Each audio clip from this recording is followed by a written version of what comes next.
Boa noite. Você está na Cultura Online Brasil. Agora, a partir de agora, com o programa A República, Ideias e Valores do Ocidente Cristão. Um programa que vai ao ar pela Cultura Online Brasil toda segunda-feira às 20 horas. Produção e apresentação de L'Oriel Rocha. Boa noite a todos. Boa noite, ouvintes. Boa noite, Felipe. Boa noite, Brasil. Hoje o nosso programa vai falar sobre a imortalidade. Os dois primeiros programas que nós levamos ao ar, nós trouxemos a questão ligada à análise da palavra crise, que o filósofo brasileiro Mário Ferreira dos Santos fez, considerando que a palavra crise, a etimologia da palavra remete à ideia de vontade e remete a abismo. Qual é a importância de nós falarmos sobre essas coisas? Hoje nós vamos estudar um capítulo de um livro também de um outro filósofo brasileiro, o Olavo de Carvalho. Este livro dele se chama A Filosofia e seu Inverso e Outros Ensaios, e há um capítulo do livro dele que chama A Imortalidade como Premissa do Método Filosófico. Este título não serve somente para aqueles que estudam filosofia, muito pelo contrário. Porque filosofia, como nós já falamos nos primeiros programas, filosofias remete a um modo de viver e de morrer. A filosofia não é uma profissão, né? Ela é uma forma de vida. Então, a partir do momento que você tem, segundo consoante os seus valores, consoante as suas ideias, né, você elege um tipo de vida que esteja perfeitamente de acordo com o seu caráter e com a sua disposição interior. Por exemplo, Madre Teresa de Calcutá levou uma vida completamente voltada àquilo que ela acreditava, não só enquanto ideia, né, mas também enquanto valores. Porque se ela acredita, se ela valoriza a caridade, por exemplo, o amor ao próximo, ela praticava aquilo, ela vivia aquela verdade. Isso é filosofia, né? Então, a filosofia hoje, como ela é entendida dentro dos meios universitários, ela não tem nenhuma relação com essa proposta. Ela é meramente uma capacidade universitária de formar um profissional para ensinar filosofia. Então nós temos o profissional de filosofia. Um profissional de filosofia não é um filósofo, são coisas completamente distintas. O filósofo é aquele que tem uma ideia específica, tem valores específicos e vive a sua vida de acordo com essas ideias e com esses valores. Quando nós falamos em ideias e em valores, que é exatamente o cerne do nosso programa, nós pensamos exatamente nisso, porque dificilmente nós nos damos conta de que a cultura de um povo, quando nós falamos assim, a cultura brasileira, a cultura portuguesa, a cultura italiana, a cultura francesa, a cultura indiana, quando nós falamos em cultura, nós não nos damos conta de que subjacente à palavra cultura, ou sustentando a palavra cultura, está exatamente as duas palavras que fazem parte do título do nosso programa. Estão as ideias e estão os valores. Então as culturas são diferentes entre si, entre outras coisas, porque essas culturas têm ideias específicas e valores específicos. E que são diferentes, essas ideias e esses valores, né? E é isso que vai diferenciar uma cultura, um povo, de um outro povo. Se a gente parar para pensar, por exemplo, a cultura do Brasil, né? O Brasil, enquanto ente, é um ente, enquanto nação, enquanto pátria, é uma construção portuguesa, né? Os índios já tinham uma cultura específica. Então, quando nós analisamos essa cultura portuguesa que formou o Brasil, né, e a cultura indígena, nós verificamos que elas são completamente diferentes. Isso é a prova cabal. A gente vive dentro do território brasileiro, por exemplo, duas culturas tão distintas. E realmente são distintas. Por quê? Porque na base delas nós temos ideias e valores completamente diferentes. Bom, o nosso programa hoje vai falar de imortalidade. Por quê?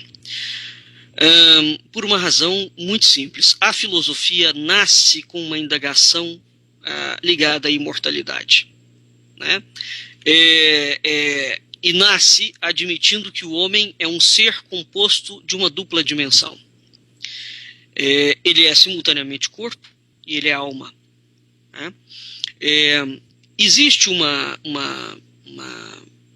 essa visão atual de que o homem é um ser composto de uma dupla dimensão, ou seja, ele é corpo e ele é alma. Essa visão não existe mais.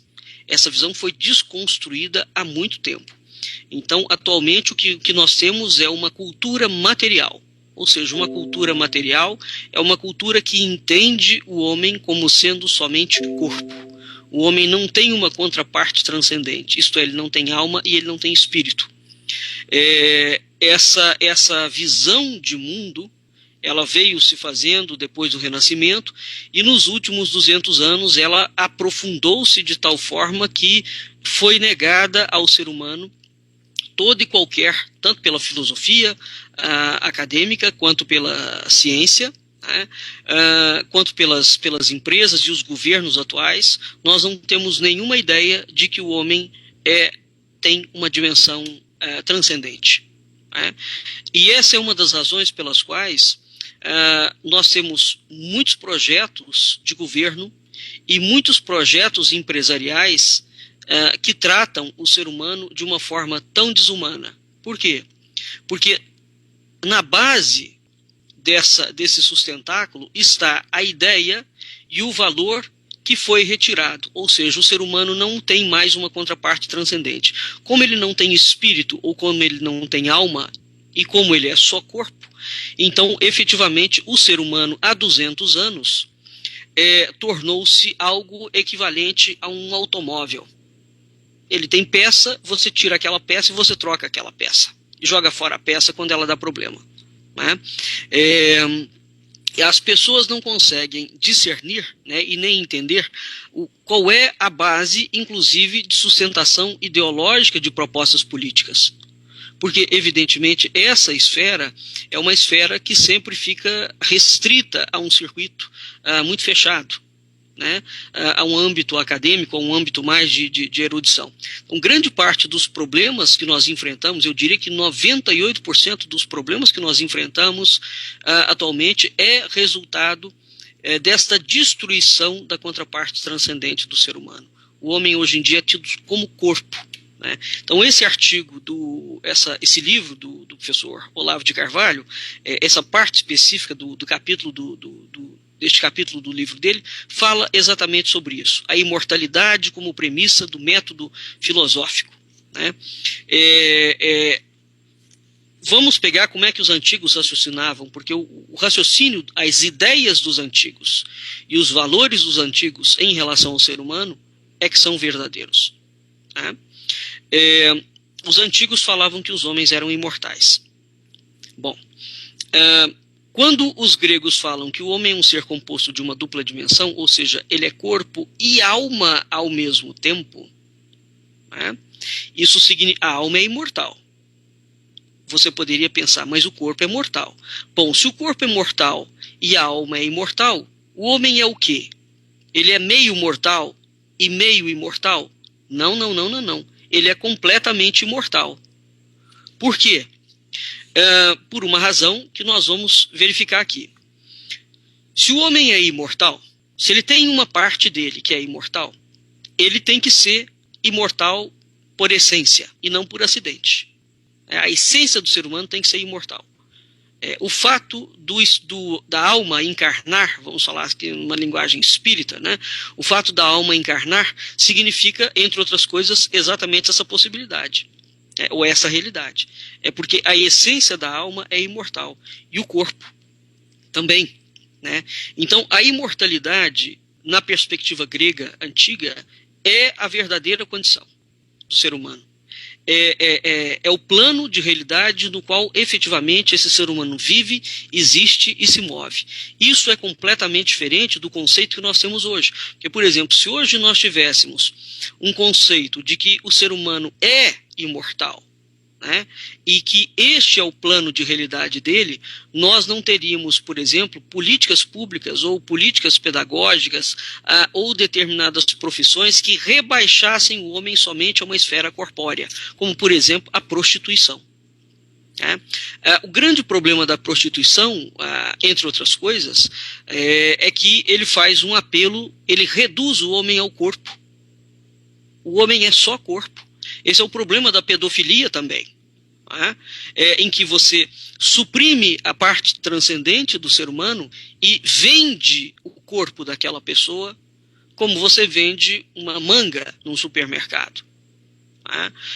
E isso é uma das consequências, por exemplo, um dos efeitos extremamente nefastos. Você vai falar, mas não tinha prostituição há 2, 3 mil anos atrás? É claro que tinha, haja visto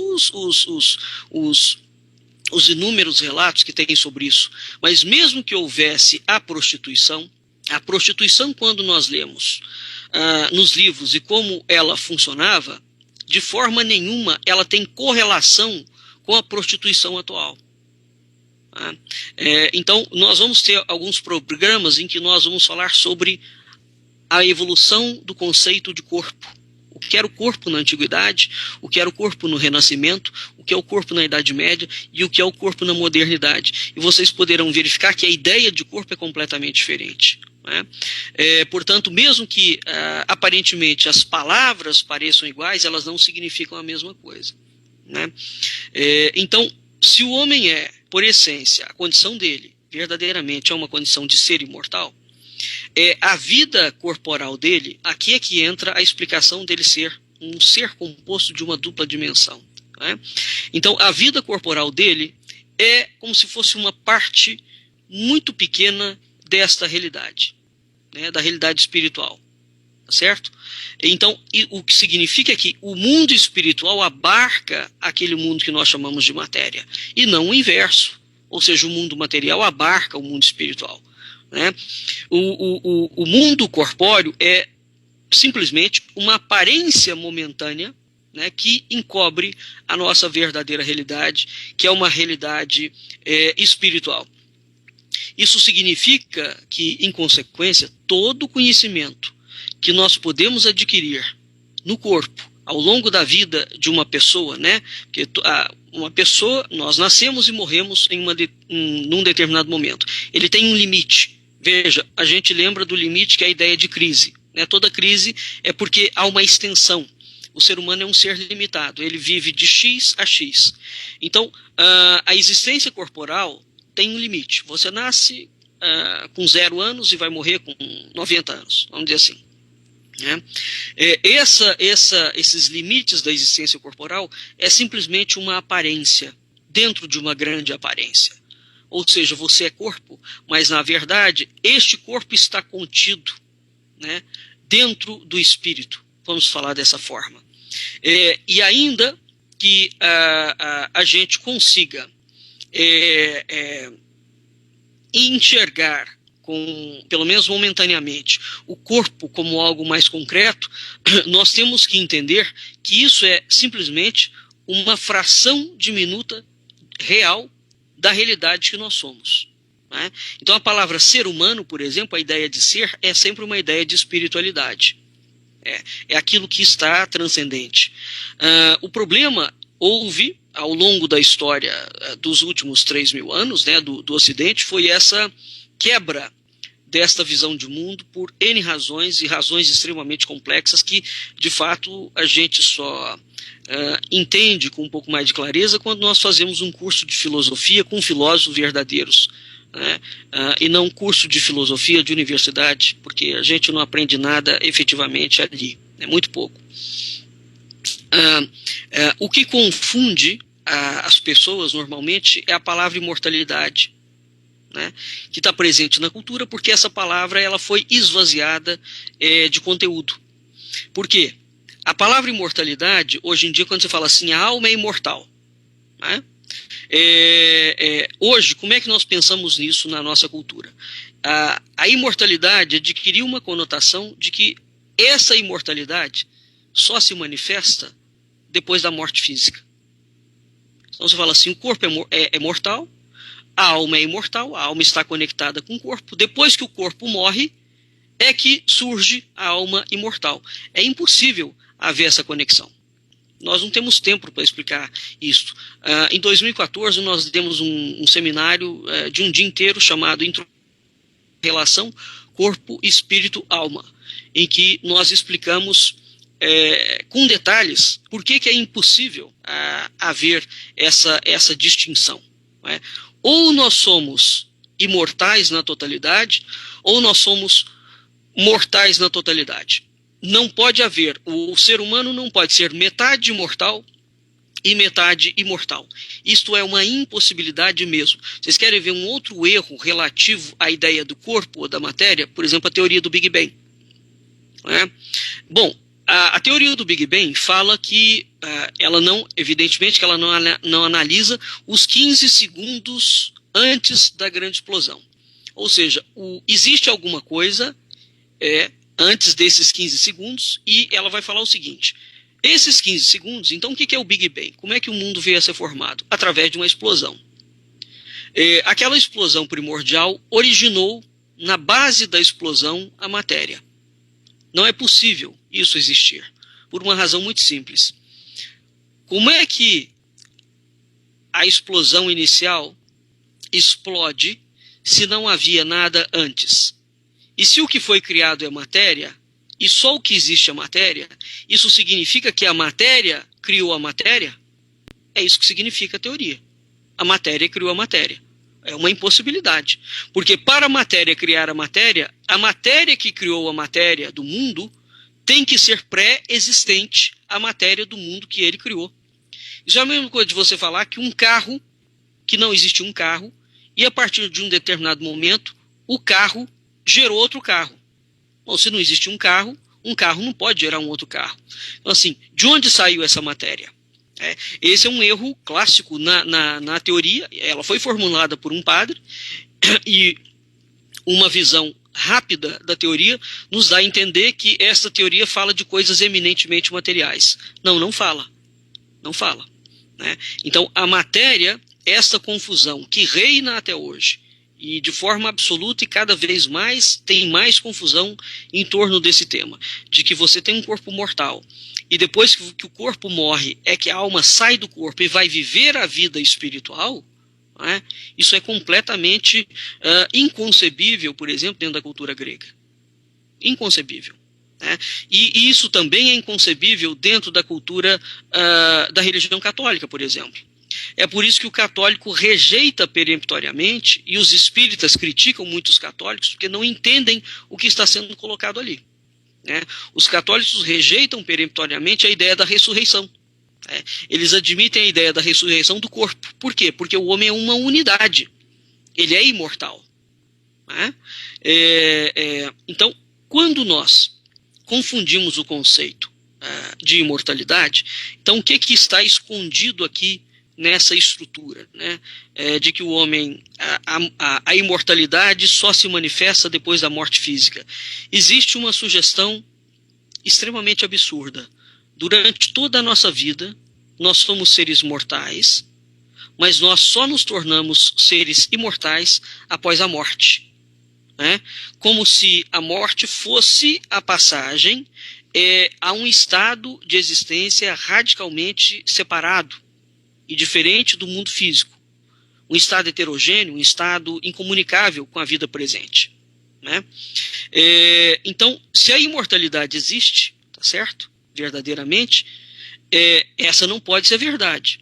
Então, a verdade, nós temos que ter uma existência de realidade que abarque aquilo que nós chamamos de alma e aquilo que nós chamamos de espírito.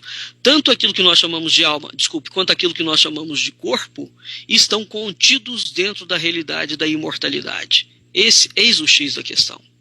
Né? E isso era a forma de pensamento antigo. Né? Então, se nós temos uma vida, a partir do momento, teoricamente, que uma sociedade uma cultura, os políticos, a ciência, a partir do momento que a ciência admite que essa vida que nós vivemos, ela não é uma vida meramente material, né?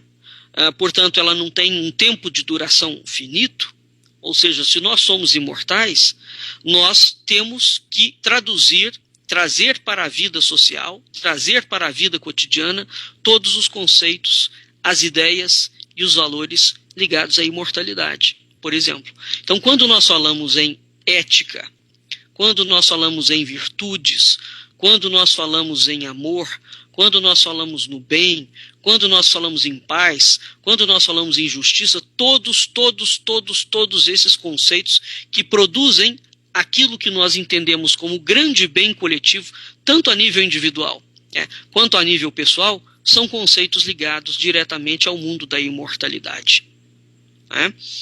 Então, isso significa que um país de governo comunista, por exemplo, mesmo que ele fale em lei e em justiça, ele está falando de uma lei diferente. É uma lei de corpo aplicada ao corpo, porque o homem, naquele sistema, só é entendido como corpo.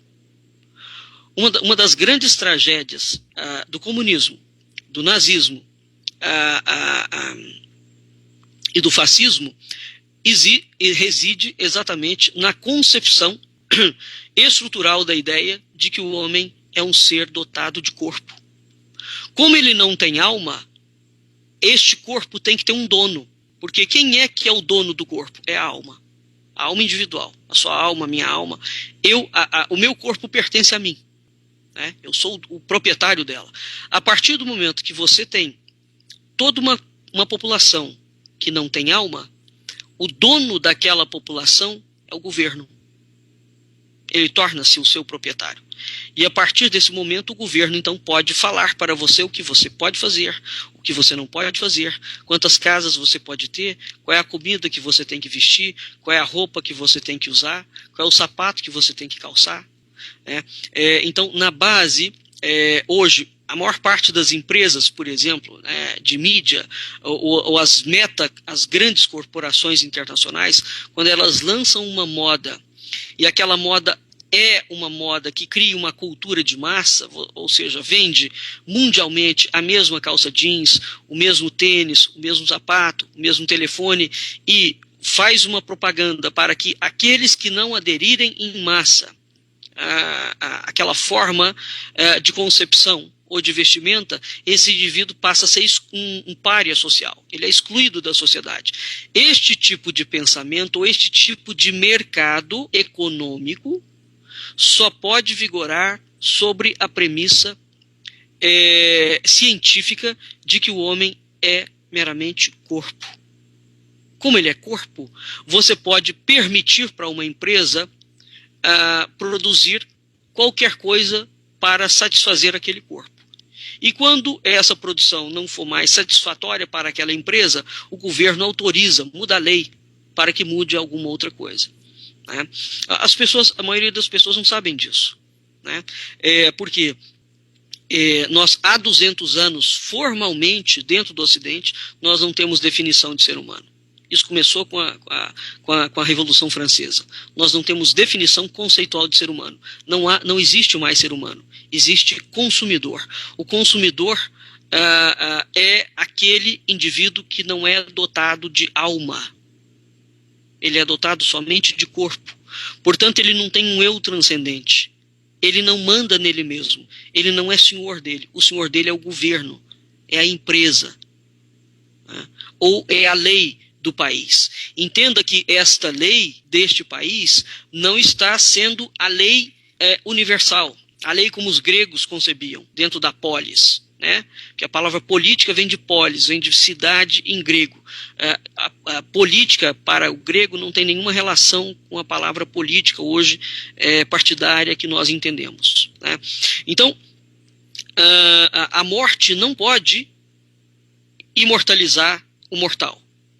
Né? Então, se o corpo é mortal, não é porque você morreu que a sua morte ficará, que a sua alma ficará imortal. Essa consequência é completamente equivocada. A grande questão é, se nós somos imortais nessa vida, é evidentemente que, como é que nós conhecemos que nós somos imortais? É claro que existe toda uma série de ensinamentos que te fazem reconhecer essa imortalidade inerente à sua condição. Não é? Então, todos os seres que existem, os seres humanos, são seres imortais. Não é? Eles não podem ser mortais por natureza. Então, ou o mundo que foi criado é matéria pura, e tudo que existe no mundo é matéria pura, ou o mundo existe dentro de uma forma, a realidade profunda do mundo é uma realidade espiritual. Então, aquilo que nós chamamos de matéria é um tipo de espiritualidade mais densificada. Vamos falar dessa forma. Né? Você pode ter, por exemplo, a água em vários tipos de estado sólido, líquido e gasoso. Né? Continua sendo água. Né? A espiritualidade, a realidade tem níveis de manifestação. Isso a cultura indiana apresenta de uma forma absolutamente linda. Né? E a cultura ocidental também, a cabala hebraica cristã também, o mundo muçulmano também fala disso. A realidade é como se fosse uma tapeçaria de níveis entrelaçados. Os russos têm uma boneca muito interessante que chama babushka. É uma boneca em que você abre a boneca e dentro dela tem uma boneca menor. Você abre aquela boneca menor, dentro daquela boneca tem uma outra boneca menor. Até que você chega à menor bonequinha que existe. A babushka é, na tradição russa, por exemplo, o equivalente esquemático ou imagético dessa tapeçaria de níveis. Né? É onde os níveis se entrelaçam uns com os outros. Então, se nós tivermos em mente de que o homem, de que a primeira exigência para você estudar filosofia e a primeira exigência para ensinar uma pessoa, né, a primeira exigência do processo educativo, segundo a filosofia grega arcaica, é que você esclareça e prove ao ser humano que ele é um ser imortal. Né? Então, se isso não for a primeira premissa, todo o resto do estudo fica invalidado. Porque é a partir dessa premissa, então, o que vai fazer com que uma sociedade tenha valores mais duradouros do que outros? Quando nós observamos, em sociedade, via de regra, os valores que ainda vigoram na sociedade, depois de 2, 3 mil anos, são todos valores ligados à imortalidade. Né? Porque os valores meramente mortais, os valores corpóreos, eles tornam-se obsoletos. É um tipo de pensamento obsoleto, porque ele só analisa o corpo. Né?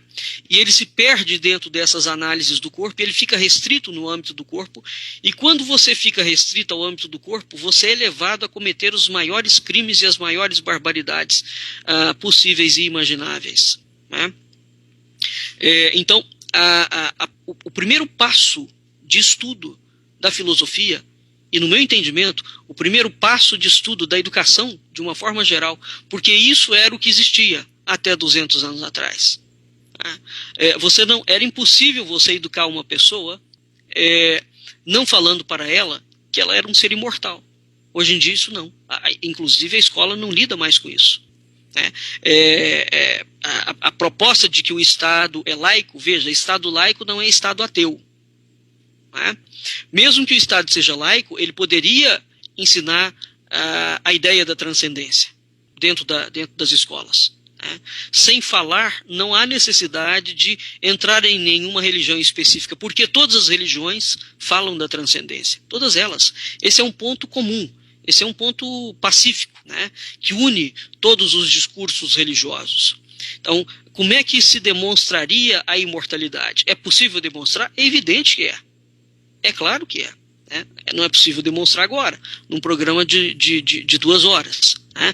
Mas criando uma disciplina sobre esses estudos, é perfeitamente possível levar o indivíduo, porque a partir do momento que você constrói processo educativo em cima do esclarecimento de que o homem é um ser imortal, naturalmente ele vai entender que as ideias que ele deve cultivar, adotar para a sua própria vida são ideias da imortalidade. Né? São todas aquelas ideias que criam o bem coletivo.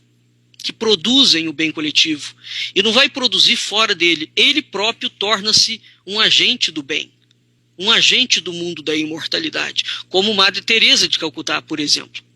A partir do momento que você entende que a caridade não é meramente um ato material, mas a caridade é um estado do seu espírito, em que você acolhe e o outro que está mais necessitado, o outro que tem algum tipo de ausência, então você realiza aquilo naturalmente. A ciência, por outro lado, tem se notabilizado e vem fazendo uma busca escalar cada vez maior em provar. Por um lado, nós temos duas frentes. Há uma frente que tenta provar que o mundo é meramente material. E há uma outra frente que fala, não, o mundo tem espiritualidade. Um biólogo inglês, o maior ateu, um dos maiores ateus da comunidade científica, que é o Dawkins, o Richard Dawkins, diante dos acontecimentos, esse homem a vida inteira passou a vida e fez carreira e fez fama, dizendo que Deus não existia, que toda a mensagem do cristianismo e toda a mensagem de espiritualidade grega era uma absoluta bobagem. Diante do que está acontecendo na Europa, com a invasão do mundo árabe, este homem veio a público falar que se a Europa tem alguma salvação, ou o mundo moderno tem alguma salvação, ele reside no retorno aos valores da espiritualidade. É impressionante isso, porque esse homem passou os 70 anos da vida dele destruindo os alunos que acreditavam em uma parcela da transcendência e perseguia as pessoas. Então, o que leva o indivíduo, que é isso que acontece, todas as vezes que nós temos uma cultura extremamente materialista, o que ela vai virando? Ela vai produzindo aquele cenário daquele filme mítico, que é o Mad Max. Ela cria um cenário de destruição e de horror, porque você não respeita mais nada. Não há limite para mais nada. Tudo é possível. A barbárie se instaura de tal forma, a barbárie, a criminalidade, a violência, enfim, tudo aquilo que nós categorizamos como mal.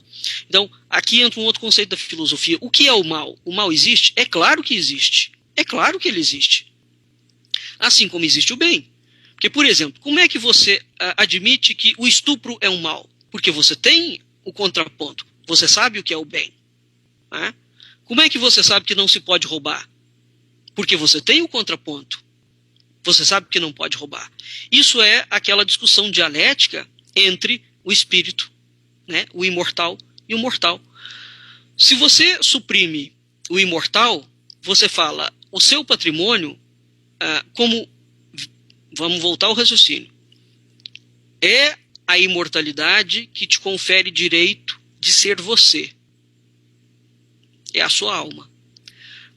Uma teoria que tira de você a sua alma, você inclusive pode ter comprado e pago a sua casa, mas dentro daquela teoria materialista a casa não te pertence.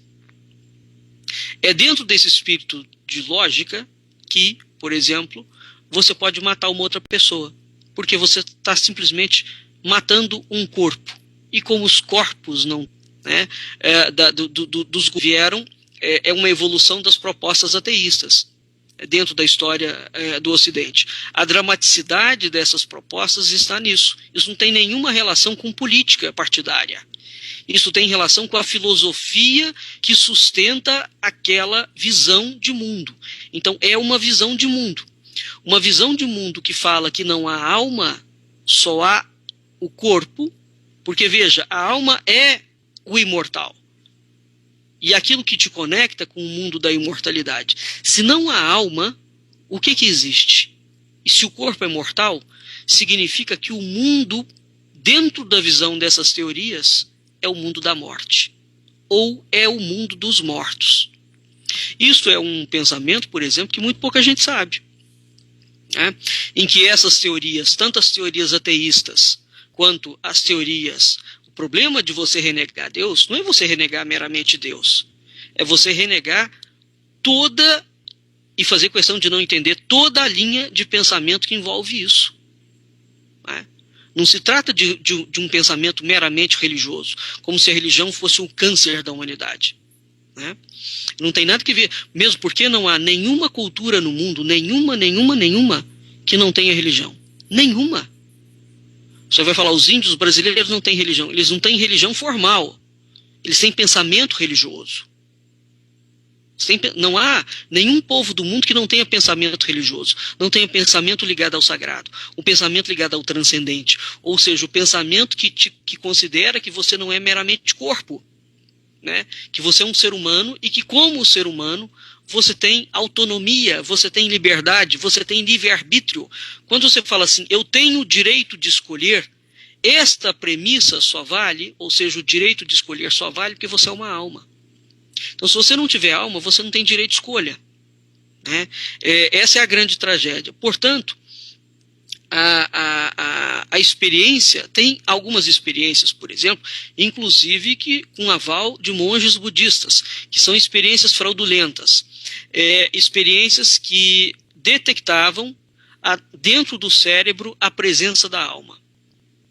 Foram feitas várias experiências na Europa e nos Estados Unidos, e cientistas de renome vieram quando eles começaram a estudar os efeitos da meditação no cérebro. Bom, a alma não está no corpo. Então você não pode comprovar a existência do imortal dentro do mortal. É o inverso. O corpo está dentro da alma. E a alma é essa que nós não vemos. Por que nós não vemos? Porque nós vivemos numa parcela da realidade. Eu vou mostrar para vocês mais ou menos como é que a gente entende isso para nós irmos para o intervalo. Quando nós falamos em matéria, nós pensamos em algo que lida com 3 dimensões, comprimento, altura e largura. Muito bem. A sua mão é tridimensional, né? Tem volume, você vê ela em 360 graus. Se você colocar os seus dedos em cima de um livro ou em cima de uma mesa, não é? Uma diferença de terceira dimensão para uma dimensão, por exemplo, né? Ou para 2 dimensões. Se você pegar os seus dedos e colocar em cima de uma mesa e fizer um círculo ao redor dos seus dedos, só a pontinha do dedo, de tal modo que fica aquela bolinha, né? Quando você tira a sua mão, o que tem ali? Tem 5 bolinhas. Essas bolinhas, se você fosse um ser bidimensional, que vivesse num mundo bidimensional, o que é um mundo bidimensional? É um mundo que vê somente comprimento e altura, né? Ele só tem 2 planos. Você é um ser que vive em 3 planos. Então, se o mundo for dividido em vários níveis, por exemplo, aquele que vive em uma dimensão não consegue ver o outro que vive em outra dimensão, né? Então, se tudo que nós vemos é tridimensional, isso significa que a alma não é tridimensional. Ela está acima da terceira dimensão, né? A analogia é mais ou menos essa. Quando você tira a sua mão, não é? Você vê aquelas bolinhas paradas no livro que você riscou. Então, se você fosse um ser, por exemplo, da segunda dimensão, ele está andando ali pelo campo, etc. tal, e de repente ele para e se tropeça em 5 bolinhas. Ele vai falar que é um extraterrestre que pousou ali, por exemplo. Ele jamais vai imaginar que é um outro ser que botou a mão ali e tão vivo quanto ele. Por quê? Porque ele vive na segunda dimensão. Ele vive num plano que só tem 2 dimensões, né? E aquele, por outro lado, que vive no plano que tem 3 dimensões, não consegue ver aquele que vive no plano que tem 2. Quando os antigos falavam na grande cadeia do ser, o grande ninho do ser, eles falavam exatamente isso, que é a babusca dos russos, né? A boneca pequena não vê a boneca grande, e a boneca grande não vê a boneca pequena. Por exemplo, dentro do próprio corpo humano, sabe-se que existe uma série de bichos que andam, fazem parte das células, são animais ali dentro, né? A nossa sobrancelha, os nossos cílios têm inúmeros micróbios vivos. Por que nós não vemos? Porque eles estão no outro plano. Então, até dentro da terceira dimensão, nós temos níveis completamente distintos de terceira dimensão, né? Então, se nós vivemos na terceira dimensão, é claro e evidente que quando a gente fala em imortalidade, essa terceira dimensão é que está contida dentro de uma outra dimensão. Não importa se é a quarta, se é a quinta, se é a sexta, em qual é o mundo, qual é a dimensão que a alma está. Isso é irrelevante. O fato é que, quando os antigos falam, então, sobre a imortalidade, né, eles estão querendo falar exatamente disso, né, que a vida que você leva, você tem que assumir a consciência, primeiro, que você é um ser imortal. Né? E que toda a sua existência como filho, como pai, como marido, como profissional, etc., tem que ser levada de tal forma que você adquira um conhecimento tão poderoso, tão poderoso, tão poderoso sobre essa imortalidade e esta verdade de que você é imortal, que você, na sua família mais imediata, na sua profissão, na sua cidade, no seu trabalho, os atos que você vai realizar são todos eles ligados à esfera da imortalidade. E quando você cultiva as ideias e os valores diretamente conectados com a esfera da imortalidade, você está cultivando o quê? Aquilo que os gregos chamavam da trilogia da perfeição, que é o bem, o bom e o belo. Quando nós gostamos de uma pessoa e gostamos verdadeiramente, nós só desejamos isso para ela. Nós desejamos o bem, o bom e o belo. Né? Então, é preciso entender isso. O pensamento da espiritualidade, o pensamento do sagrado, o pensamento da religião, todas as culturas têm cultura, religião e língua. Né? Você não tem nenhuma cultura que não tenha essas três interfaces. Muito bem. Dito isso, explicado isso, então, que o homem é filosoficamente, e todo o nosso programa, nós vamos tratar o homem como um ser imortal, né? Porque nós acreditamos firmemente que o homem é imortal. Não é só o homem. Tudo que foi criado no universo é imortal, até os animais. Porque nós vivemos dentro da imortalidade. Nós não vivemos dentro da mortalidade. A razão pela qual nós conhecemos tão pouco da imortalidade é um outro problema. É porque nós não tivemos professores que nos ensinassem a enxergar a imortalidade, né? E a pensar no que significa a imortalidade em termos concretos mesmo, em termos de ideia, em termos de conceito, em termos de pensamento, em termos de comportamento. Quando você vai construir uma empresa, se você constrói uma empresa baseado na ideia da imortalidade, aquela empresa funciona de uma forma. Se você constrói uma empresa baseada na ideia da corporeidade, ela funciona de outra forma. As relações que você tem com a sua mulher, se você acredita na imortalidade, a sua relação com ela é diferente daquele indivíduo que é eminentemente ateu e materialista. Não é que o ateu é necessariamente alguém ruim.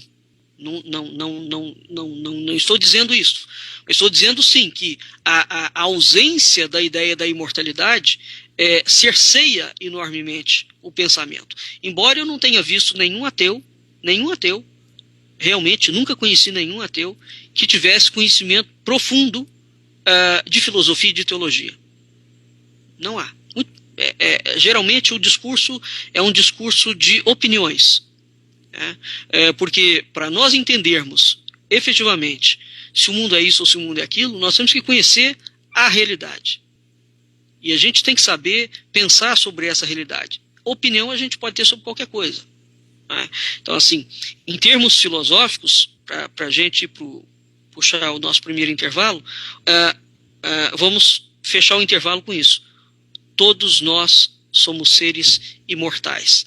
Como nós somos seres imortais, as ideias e os valores que nós temos que construir dentro da sociedade devem ser, por conseguinte, relativos ao mundo da imortalidade, que são as ideias que falam do bem, do bom e do belo.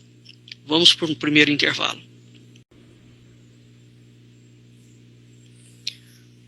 Olá, ouvintes, estamos de volta ao segundo bloco do nosso programa A República. Essa música magnífica que nós acabamos de ouvir é de um brasileiro. É uma música barroca do século XVIII, do José Maurício Nunes Garcia. O Brasil tem músicas verdadeiramente magníficas. A música que abre o nosso programa, por exemplo, faz parte da peça do Heitor Villa-Lobos, chamado Floresta Amazônica, em que é a abertura da peça, com os cantos, aquelas quantidade de indivíduos cantando, de vozes. Villa-Lobos, quando compôs aquela ópera, ele concebeu aquela entrada como todas as vozes que ajudaram a formar o Brasil. né? As vozes indígenas, as vozes africanas, as vozes portuguesas, as vozes europeias, etc. Tal, né? Enfim, isso é para a gente ter uma ideia de que há um Brasil magnífico que nós desconhecemos, né? Que normalmente não passa nas mídias. Bom, vamos voltar. Nós já falamos da imortalidade no segundo bloco. Vamos agora falar sobre. Vamos para um outro capítulo do livro do Olavo de Carvalho, que chama A Ilusão Corporalista. Corporalista de corpo, né? O corpo como uma ilusão. Aristóteles ensinava por que o corpo tornou-se, em primeiro lugar, por que o corpo tornou-se uma ilusão? Porque é uma ilusão. O homem não é corpo. Quando você identifica o homem com o corpo, esse foi o processo que foi feito a partir do Renascimento. Quando Descartes coloca a alma dentro da glândula pineal, né, ele materializa a entidade que era imortal, né? E quando Descartes coloca a alma fisicamente dentro da glândula pineal, ele fala: a alma é mortal, é corpórea. E a partir daquele momento, Descartes abre um precedente para o homem do Renascimento tinha uma contraparte divina, não tinha uma contraparte espiritual, né, transcendente. Como ele é corpo, então o homem vai sendo reduzido ao corpo, né, gradativamente ele vai sendo identificado ao seu corpo, e no século XVIII ele se torna somente corpo.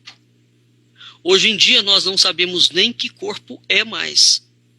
De tal forma é complexo isso, por exemplo, que para 2017, para o ano que vem, está marcado na Itália o primeiro transplante de cabeça do mundo. O indivíduo tem uma cabeça, vai transplantar a cabeça para um corpo de alguém que já morreu. Isso é uma questão que envolve, entre outras coisas, a bioética, as fronteiras da bioética, e que atinge diretamente a chamada hiperciência, né?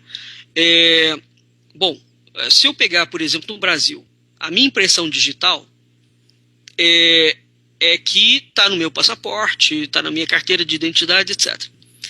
Isso que vai acontecer com esse cara, por exemplo, na Itália, em que a cabeça dele vai ser colocada num outro corpo, né? Então o outro corpo tem uma outra impressão digital. Aqui, quem é que vai prevalecer? Qual é o nome daquela pessoa? É o nome do cara da cabeça ou é o nome do cara do corpo? A identidade daquele indivíduo será de quem? Esse é um problema, por exemplo. Né? E a ciência está de vento em popa. Nós já temos inúmeras cirurgias de face bem-sucedidas. Se a pessoa tem um desastre, ou um cachorro mordeu a face, você vai e troca a face. Imagina um supermercado de braço. Eu estou, daqui a algum tempo, a chamada hiperciência. Eu estou insatisfeito com o meu braço, eu vou no supermercado, num balcão de braços e parafuso um outro braço. Eu estou insatisfeito com o meu olho, arranco o meu olho fora e coloco outro olho. Vamos dizer que eu sou negro, e a minha esposa é negra, eu vou num banco de crianças e escolho uma criança nórdica. Isso é para onde a hiperciência está caminhando, por exemplo. Né? O que é isso? É o corpo levado ao extremo absoluto. O corpo por si próprio, sem nada, sem nenhuma ideia de alma ou de espiritualidade. Muito bem. Aristóteles já ensinava, há 3.000 anos atrás, né, que a inteligência humana não forma conceitos diretamente. Ou seja, a sua inteligência só forma conceito se você já tiver na sua memória alguma coisa. Quando você pensa assim, elefante. Né, por que você consegue pensar em elefante? Porque você já viu um elefante em algum momento. Mas o elefante que você pensa não é o elefante que você viu. Ficou alguma coisa do elefante que você viu. Isso é memória. Não é? Então, você só consegue pensar se você tem alguma coisa na sua memória, já relativo àquilo. Preste atenção a isso. Já relativo àquilo. Então, se você nunca viu um elefante, você não consegue pensar em elefante, porque vai te faltar o substrato da percepção, né? Então, quando você pensa no elefante, embora você tenha visto o elefante verdadeiro, etc. e tal, não é, na sua memória, não vai ficar arquivado puro e simples o elefante verdadeiro. Esse elefante será trabalhado com a sua imaginação. Então, Aristóteles falava que a inteligência humana não forma conceito diretamente, ou seja, eu vejo o elefante e eu já penso no elefante. Não é assim que a inteligência humana funciona. Você vê o elefante e você tem que ver o elefante mais de uma vez, 2 vezes, 3 vezes, 4 vezes, né? Aquela memória tem que firmar, porque nós temos memórias rápidas, memórias superficiais e memórias profundas, né? Uma memória rápida, por exemplo, eu estou no sinal de trânsito, alguém me xinga, não me importo. Uma memória superficial, eu passo uma semana seguida, o cara que me xingou me xinga uma semana seguida. Uma memória profunda, eu passo durante um ano, o cara me xinga, então aquilo começa a criar dentro de mim alguma outra coisa. Isso é uma memória profunda, certo? As memórias superficiais, elas não gravam. As experiências superficiais, elas não geram memória. Embora a gente chame de memória rápida, superficial e profunda, memória mesmo é aquilo que ficou marcado, né, ali dentro. Então, como é que você pensa, né? Como é que a sua inteligência funciona? Para a sua inteligência funcionar, por exemplo, para você conseguir pensar, a sua inteligência tem que estar funcionando. Como é que a sua inteligência vai funcionar? Você tem que ter memória de alguma coisa, né, de um conceito qualquer, né, de um ente que existe, que é verdadeiro. E você já imaginou alguma coisa em cima daquilo ali. Você já fez um trabalho. Se você não tiver isso, você não consegue articular pensamento mesmo. Né? Você terá uma enorme dificuldade. Então, o que faz a cultura? Por exemplo, quando nós falamos em cultura, porque nós falamos muito em cultura, mas nós não entendemos como é que a cultura funciona. Tá? Por que as culturas dos países são tão diferentes? Por que as culturas familiares são tão diferentes? Por que as culturas religiosas são tão diferentes? Por conta de N situações. Uma delas é essa que eu estou explicando aqui para vocês. A cultura, ela não reflete somente aquilo que você, fulano, pensa do mundo, ou de si mesmo. Porque a cultura é um coletivo, certo? A cultura envolve, entre outras coisas, linguagem, né? A língua que você fala mesmo, se você fala corretamente ou se você fala incorretamente, a língua e a linguagem, porque a linguagem tem códigos, tem sinais, tem símbolos, né? E envolve todos os símbolos transmitidos por uma cultura. Por exemplo, a natureza é um símbolo transmitido na cultura indígena brasileira, fortíssima. Aonde nós vemos isso? Tem uma passagem muito bonita do Antônio Vilas Boas, em que ele está no Alto Xingu, e ele está tomando banho de rio com vários índiozinhos, e de repente ele vê um índiozinho, o índiozinho sai desabalado da corrida do rio. E ele fala, será que foi algum bicho que mordeu? Fica preocupado. Depois, quando ele chega na tribo, ele pergunta ao índiozinho, por que você saiu correndo daquele jeito da água? Aí o índiozinho responde da seguinte forma para ele, porque eu queria fazer xixi. Ele falou, mas nós estamos dentro da água, por que você não fez xixi dentro da água? Aí o índiozinho olha para ele com uma cara muito espantada, fala, mas a água, dentro da água não é lugar para a gente fazer xixi. É na terra que nós fazemos xixi. Entendem? Então, isso é um símbolo, por exemplo. Né? Isso é um símbolo transmitido pela cultura. Né? Então, os símbolos culturais, como é que eles se formam? É extremamente complexo, né? Quando a gente fala em cultura simbólica, que é o outro programa que nós temos, né? Cultura oral e simbólica tradicional, que é o Culturas e Identidades. Toda cultura ela tem uma identidade própria. Por que ela tem uma identidade própria? Porque ela tem uma língua específica e porque ela tem símbolos que são transmitidos através dela. Então, quando se fala cultura ocidental cristã, quais são os símbolos que foram transmitidos através da cultura ocidental cristã? A imortalidade, por exemplo, é um deles. Né? E é não somente um símbolo, mas é, sobretudo, uma realidade. É a realidade do mundo. Né? A ética é um tipo de símbolo. Né? Valores supremos é um tipo de símbolo.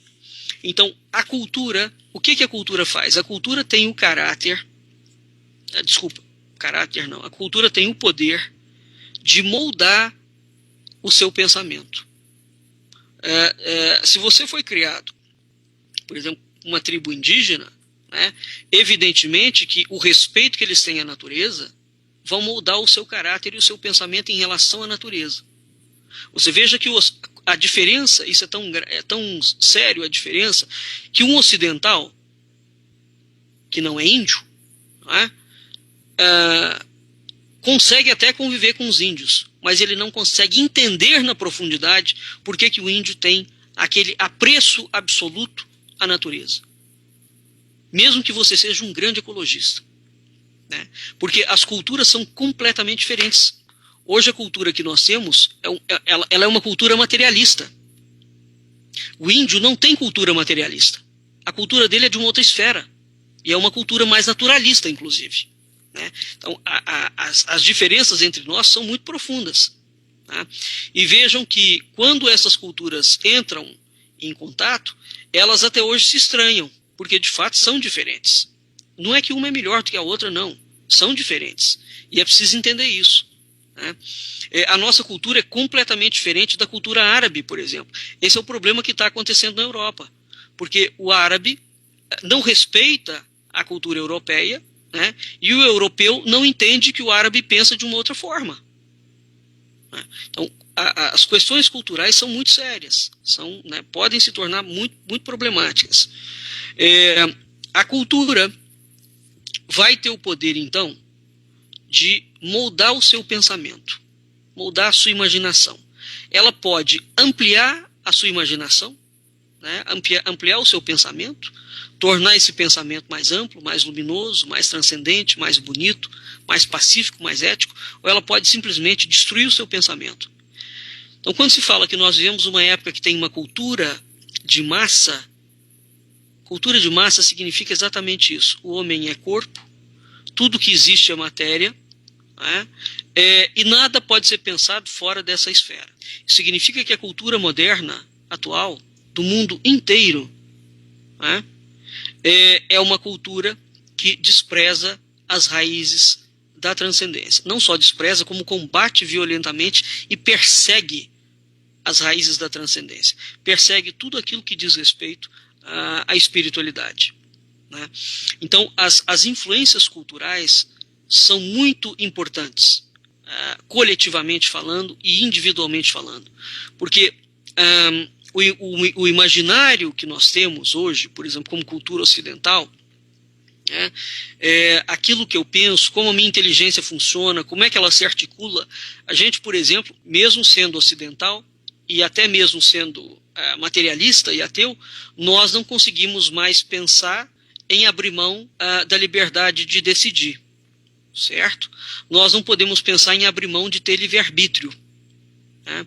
Nós não podemos pensar em abrir mão de termos acesso à educação. O que é isso? Isso é o imaginário cultural do Ocidente cristão que foi sendo construído ao longo dos milênios. Esse é um dos exemplos.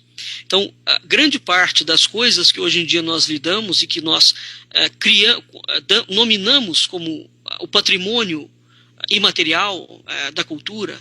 Por que o pão de queijo, por exemplo, é um patrimônio cultural de Minas Gerais? Certo? Por que o acarajé é um patrimônio cultural da Bahia? Você poderia falar, porque é uma comida de escravo, não tem nada a ver uma coisa com a outra. A cultura, ela não quer saber se aquilo é de escravo ou de patrão. A cultura é um tipo de cultivo, é um tipo de vivência, né, é um tipo de experimentação individual e coletiva, e aquela experimentação, aquele pensamento em cima daquilo. Então alguém fez o pão de queijo pela primeira vez e gostou. Fez a segunda vez e gostou. Fez a terceira vez e uma outra pessoa gostou. Fez a quarta vez e outra pessoa gostou. É assim que você vai, entre outras coisas, tecendo uma cultura. Né? Ela não é o resultado meramente de uma pessoa pensando uma coisa. Né? O coletivo pensa, e não há uma imposição. Essa é uma característica importantíssima na via da cultura. Nenhuma cultura é imposta. Por exemplo, vamos dizer que eu sou o criador do pão de queijo, e eu crio o primeiro pão de queijo, né? E eu obrigo a minha visita a comer o pão de queijo. Ele se tornará o produto matriz de Minas Gerais? Claro que não. Porque nenhuma cultura real ela é feita a partir de canetada, ou seja, ela não é feita de modo autoritário. Né?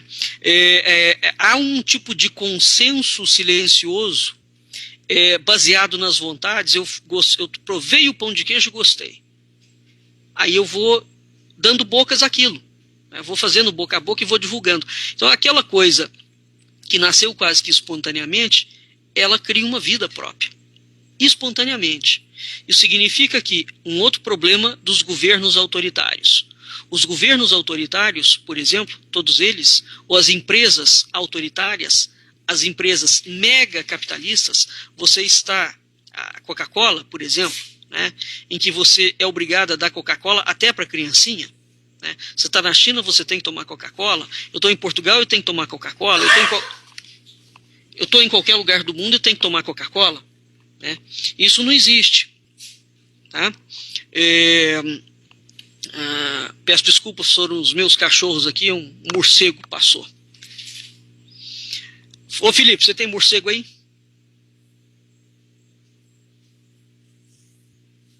Não escutou. Muito bem. A cultura é exatamente aquilo que é criado espontaneamente. Né? Então, o problema de estruturas autoritárias, pensamentos autoritários, venha ele de uma empresa, venha ele do seu chefe, venha ele do seu pai, venha ele de um governo. O problema do pensamento autoritário é aquele pensamento que quer imprimir uma ideia de cima para baixo. Ele só produz desgraça, porque ele não surge. Tudo aquilo que surge a partir de um consenso voluntário e afetivo, eu fiz porque eu quis fazer, ele frutifica. Os pensamentos que são autoritários, eles não frutificam, eles só geram desgraças. E esses pensamentos autoritários só são mantidos por intermédio da força. Né? Então, quando a gente pensa em cultura, a cultura verdadeira dos povos nunca foi criada à força. Né? Quando nós pensamos em cultura de massa, então, a partir do século XVIII, começa a surgir a ideia de cultura de massa.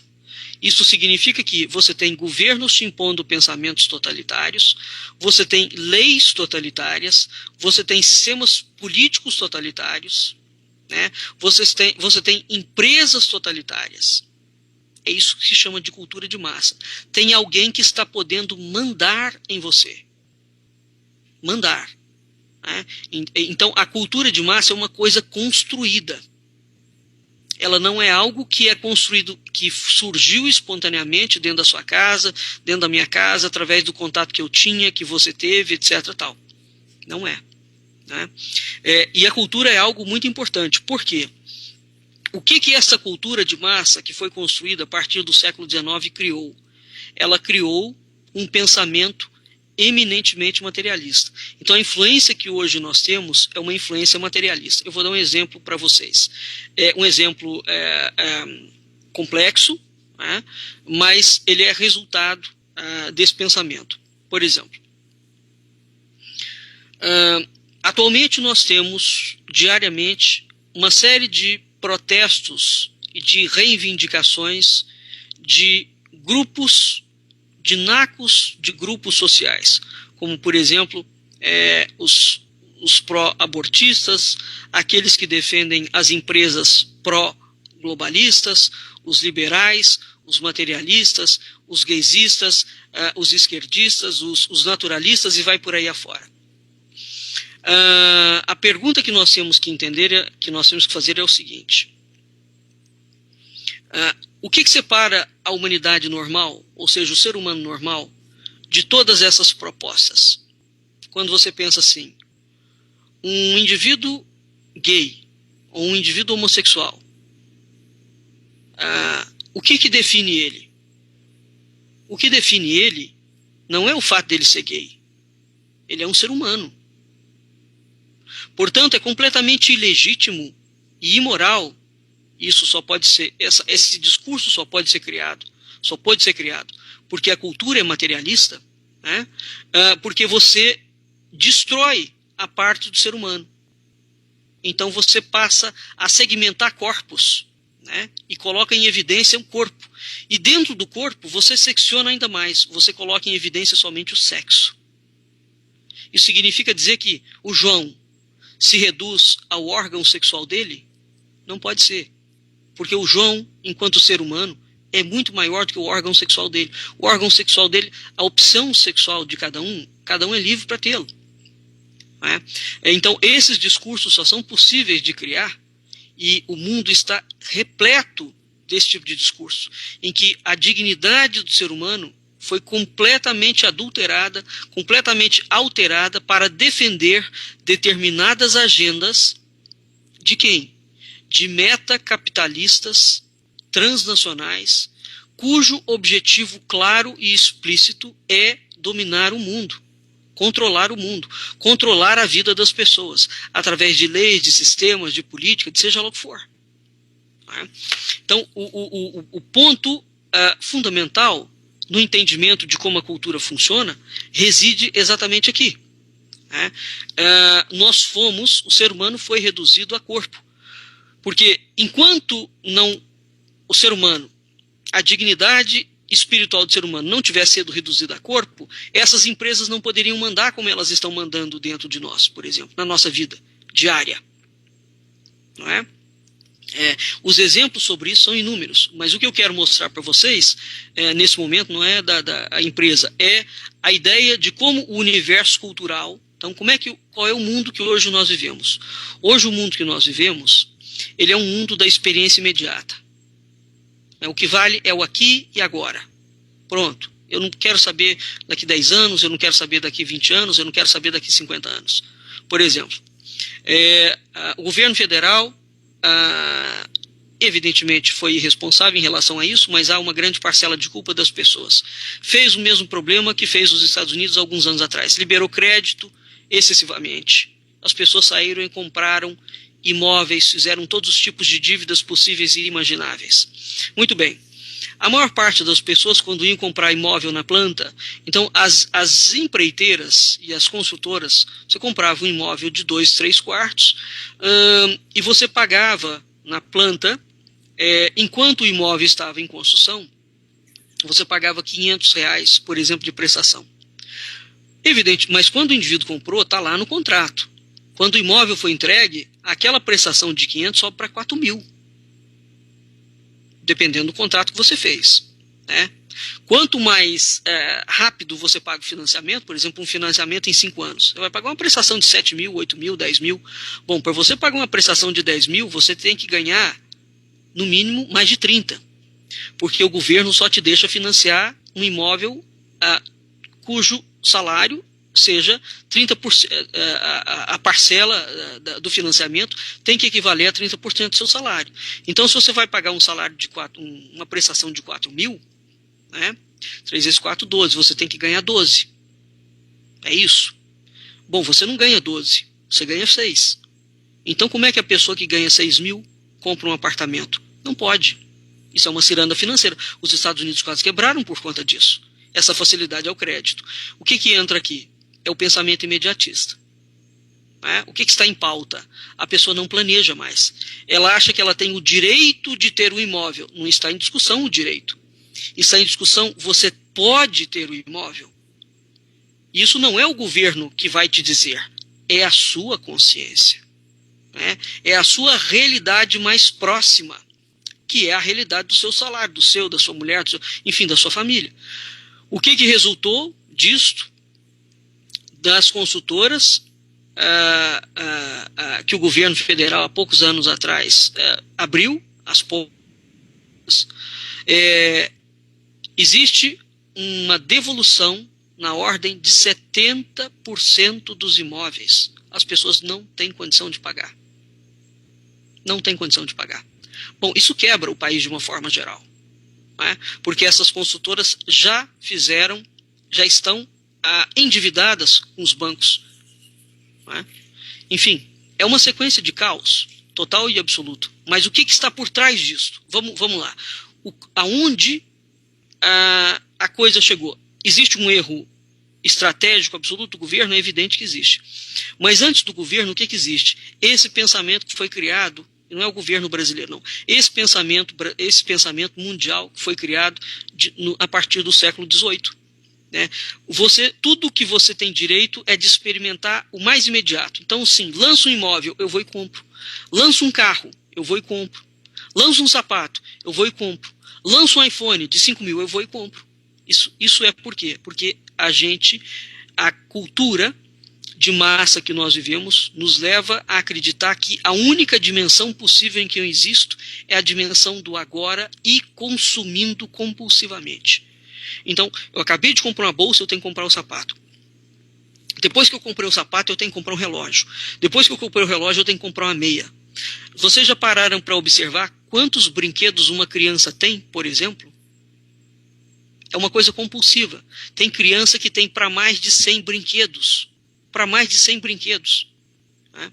E todo ano, uma criança que não ganha, né, 40, 50 brinquedos, ela fica insatisfeita, infeliz. Quer dizer, tem um problema profundo na sociedade, né, de consumo.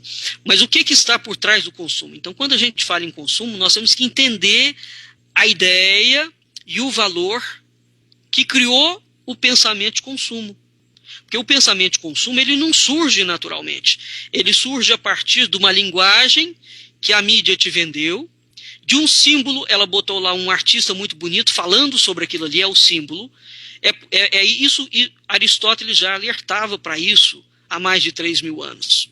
Quando você conjuga isso de uma forma malévola, você cria o mal dentro da sociedade.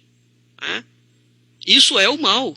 Então, se você tem uma campanha de um governo, uma campanha de uma empresa, uma campanha de televisão que te incita a gastar 5, 6, 10 vezes o dinheiro que você não tem, isso é um plano extremamente perverso, que para enriquecer quem? Evidentemente o metacapitalista, porque você vai ficar cada vez mais pobre e endividado e desesperado.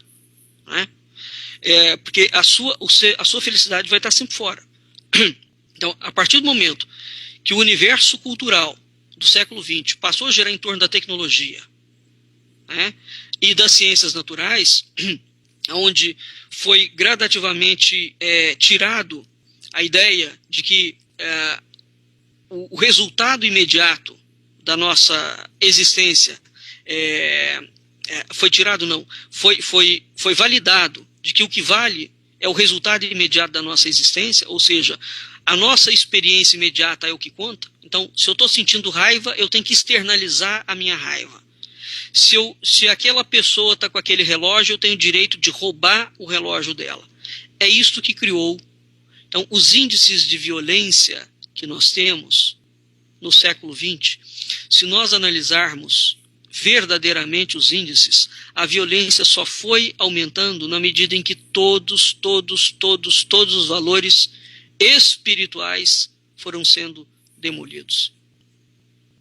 Isso não tem relação com a migração rural para as cidades, isso não tem relação com armamento, isso não tem relação com nada, porque a maior parte das pessoas não tem armas, mas a sociedade como um todo está extremamente agressiva. Né? As pessoas sequer sabem conversar mais. Então, por quê? Porque elas estão sendo conduzidas pelos governos e pelas empresas como um rebanho, um gado. E a única coisa que chega a essas pessoas é um mero alento de que ela tem que consumir cada vez mais. Porque se ela consumir um determinado produto, ela vai ser feliz. Não, a sua felicidade não está atrelada à sua capacidade de consumo. A sua felicidade está diretamente vinculada à pessoa que você é, ao ser humano que você é, à alma que você é. Não é o seu corpo, o seu carro, o seu dinheiro. Porque se fosse assim, todo rico, por princípio, deveria ser feliz e todo pobre, por princípio, deveria ser infeliz. Não é assim que a coisa funciona. Então, nós precisamos de recuperar, né, a ideia de que o ser humano é um ser espiritual. Esse empobrecimento do imaginário. Então, nós somos reduzidos à condição de um produto cultural. é um consumidor, é um produto cultural.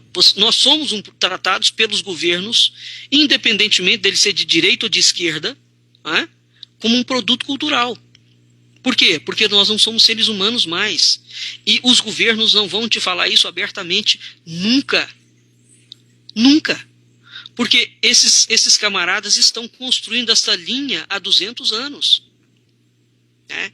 E a cada dia que passa, eles aprofundam mais e nos tratam cada vez mais como peças de um liquidificador. A hora que a peça der problema, você substitui ela. Não tem problema. A China já vai lançar agora, a China já tem, já para 2016, a primeira fábrica de corpos. Corpos. É o que eu falei, estou insatisfeito com o meu braço, eu vou lá, troco, arranco o meu braço e ponho outro. A China está lançando isso. Quer dizer, aonde nós vamos chegar? Na hiperciência. Tá? Então as coisas estão caminhando para aí. Muito bem. Vamos chamar um outro intervalo. Daqui a pouco a gente volta para continuar analisando um pouco dessa consequência da redução do homem ao seu corpo. Tá? Vamos puxar um intervalo aí. Esse é o grande músico brasileiro Ekel Tavares. O Ekel tem uma obra magnífica. É um dos grandes clássicos do Brasil. O Brasil tem poucos, mas aqueles que possui, que são de fato clássicos, são fabulosos. O Ekel Tavares é um deles, completamente desconhecido. Então vamos voltar à questão da ilusão do corpo. A tradição indiana é curioso porque o Ocidente tem... a tradição indiana ficou muito famosa. O Brasil, inclusive, a Rede Globo vive fazendo novela ligada à Índia. Entretanto, parece que um dos cernes da mensagem da cultura indiana não entrou, que é o seguinte. O indiano fala, todas as doutrinas hindus ensinam que a base de toda a ilusão, de você ser apegado ao corpo, é a base de toda a ilusão, né? E de todo o erro. Então, mas hoje, a cultura de massa não tem isso como uma ilusão. Muito pelo contrário. Faz parte, é um núcleo central da cultura de massa, que você tem que achar que o corpo é a base de toda a realidade do mundo. Não é só a sua realidade. É a realidade do mundo. O mundo é corpo. Ele não é nada além. E o indiano falava isso já. A cultura Bharati tem 5.000 anos, mais de 5.000 anos. Há mais de 5.000 anos os indianos falam, o corpo é uma ilusão. Há uma contraparte transcendente. O apego excessivo ao corpo produz todos os tipos de males, de distúrbios, né, de ofensas e de indignidades. Entretanto, nós vivemos uma época, né, em que tornou-se obrigatório, de tal forma o homem identificar-se e ser o seu corpo, que, inclusive, atualmente as pessoas se sentem donas dos seus corpos. Donas. O corpo é uma propriedade sobre a qual as pessoas têm todo o direito, que é o seguinte. Esse pensamento ele só pode existir porque você não aceita que você tem uma alma. Por quê? Se você aceitar que você tem uma alma, o seu corpo nunca será sua propriedade. Explico melhor. Toda ideia de propriedade material tem como pressuposto a existência física do proprietário. Por exemplo, eu tenho uma casa. A casa é a minha propriedade, porque eu sou o proprietário dela. Então eu tenho duas coisas distintas. Muito bem. O corpo que eu habito não pode ser uma propriedade minha, porque a condição prévia para que exista uma propriedade é que ele tem que ter um proprietário. Então, como o corpo que eu habito pode ser dono do próprio corpo que eu habito? É o mesmo problema do Big Bang. É impossível essa equação. Ou, antes, ela só é possível porque os materialistas e os ateus criaram isso, e que é uma absoluta inverdade. Então é como se eu dissesse que a casa pode ser dona e proprietária. Pode ser dona e propriedade ao mesmo tempo. Não pode? Não é? Então, a condição prévia da existência de uma propriedade é que ela tenha um dono. Que quem é proprietário de alguma coisa. Se você é propriedade de alguém. Né? Então, o corpo só pode ser entendido como propriedade se eu admitir a possibilidade de que o dono dele está fora do corpo. Ou seja, é a alma. Então, só dentro dessa perspectiva, e mesmo assim, essa perspectiva é extremamente problemática na filosofia. A alma não é dona do corpo. O corpo não é propriedade dela, a alma. Né? Então, quando você chama o corpo, fala, esse corpo é meu, esse corpo me pertence, eu faço com ele o que eu quiser, eu bebo, eu consumo droga, né? Eu bato nos outros, eu roubo. Todas, sem exceção as aparições feministas, que são extremamente agressivas, foram na frente de várias igrejas, inclusive na França fizeram isso. Entraram dentro da Catedral de Chartres, há poucos dias atrás, e simplesmente defecaram em cima de todo o altar da catedral. Né? Para mostrar que o corpo é delas. Bom, não há necessidade de tanto. Né? Então, o que está acontecendo atualmente? Essa quantidade de moças que nós estamos vendo no Rio Grande do Sul, que criaram agora o hábito de fazer corridas nuas. E vai por aí afora. Né? Então, a quantidade de... essa moça que acabou de morrer no Rio de Janeiro, que era uma modelo, uma moça bonita, tomava anabolizante, o corpo é dela, foi injetando cada vez mais anabolizante, foi fazer uma cirurgia com um médico que tinha uma imperícia, não era, enfim, alguém habilitado, acabou morrendo. Por quê? Porque acha que o corpo é uma propriedade. Como ele é uma propriedade, a pessoa pode fazer o que quiser, pode cortar, desmembrar. Né? Então, assim, num sentido filosófico, não é possível isso. Isso só é possível dentro de uma perspectiva absolutamente materialista. Né? Porque quando essa loucura é levada ao extremo, você tem, por exemplo, um outro caso, que é o caso das abortistas.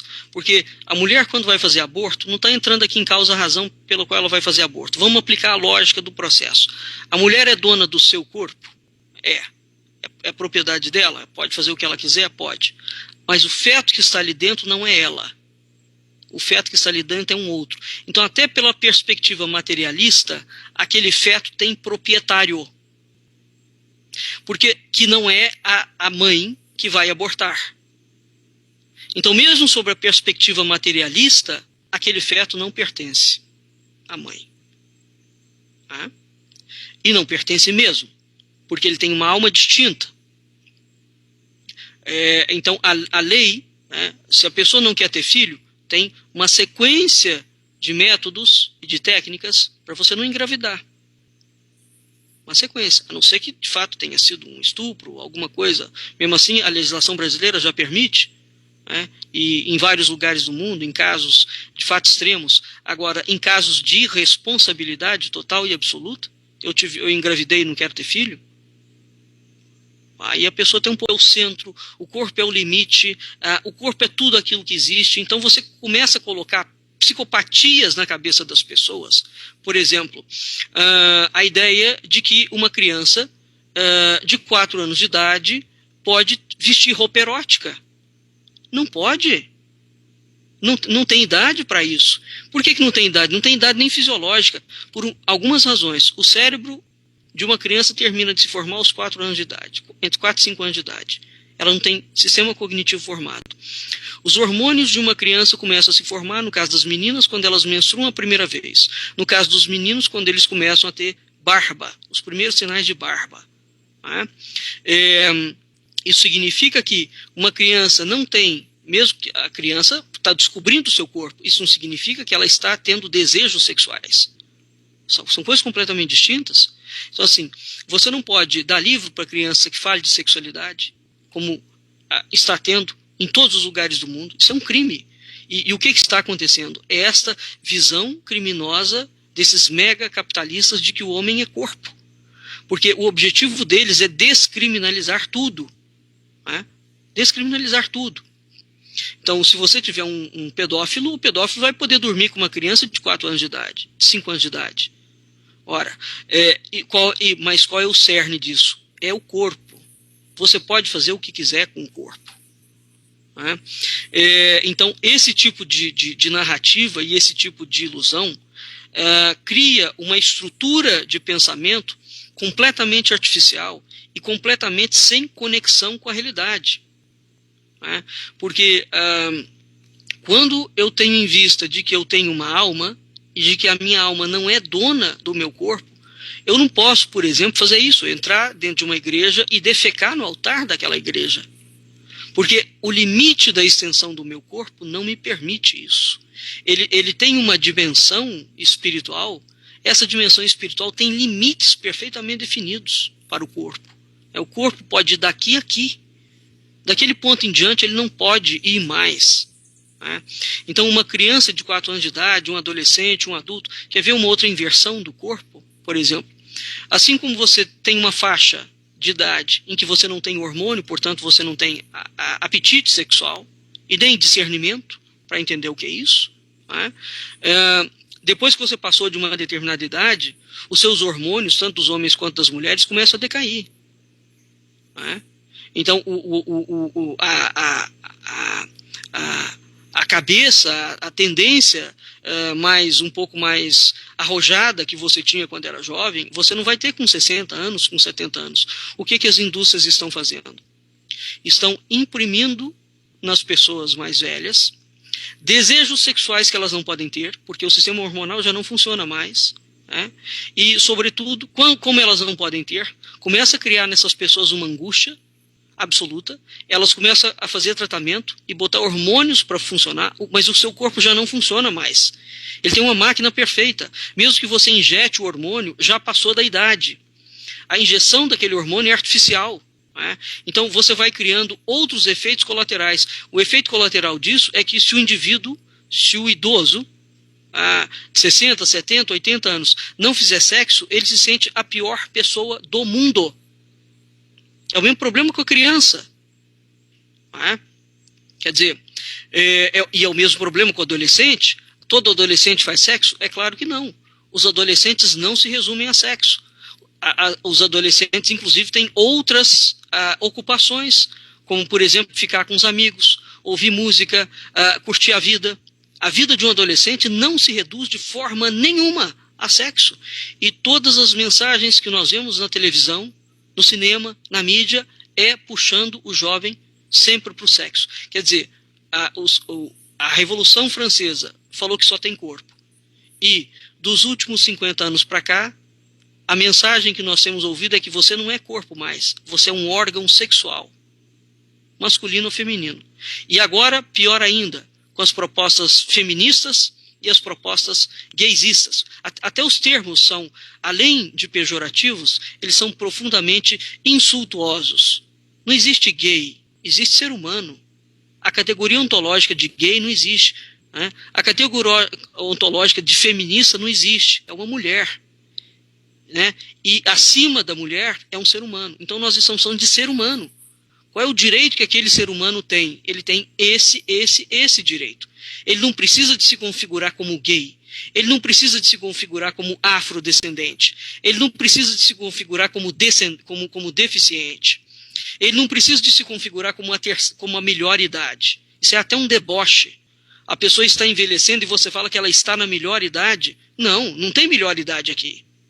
Porque se essa é a melhor idade, qual será a pior idade? Quando você tiver com 300 anos? É esse tipo de deboche. São os termos politicamente corretos que foram sendo criados e as pessoas vão repetindo. Então, se quem está nos 60 anos de idade, 60, 70, está na melhor idade, o que vai ser a pior? Né? Ou o que é o de 40? O que é o de 10? O que é o de 20? O que é o de 4? É de uma hipocrisia inconsútil. Quer dizer, é você querer simplesmente ultrapassar todas as barreiras que a natureza, e depois fazem apologia à natureza. A natureza tem ciclo. A lua não quer vir à noite. Né? O dia não quer escurecer. Então, nesse aspecto, nós temos que ter um pensamento um pouco mais indígena. Né? A natureza tem ciclo. Então, você tem um ciclo de ser humano, de criança, você tem um ciclo de adolescente, você tem um ciclo de adulto. Então, o que nós temos hoje? Nós temos hoje uma literatura, né, uma mídia, que te chama o tempo inteiro para reduzir o campo da sua espiritualidade ao campo do seu corpo. O tempo todo. O tempo todo. Né? E por que ela vai fazer isso? Porque por trás desse pensamento existe, repito, as manipulações da ciência e da tecnologia, e grandes empresas internacionais metacapitalistas estão ganhando rios e rios e rios e rios e mais rios de dinheiro, levando você a pensar que você é só corpo.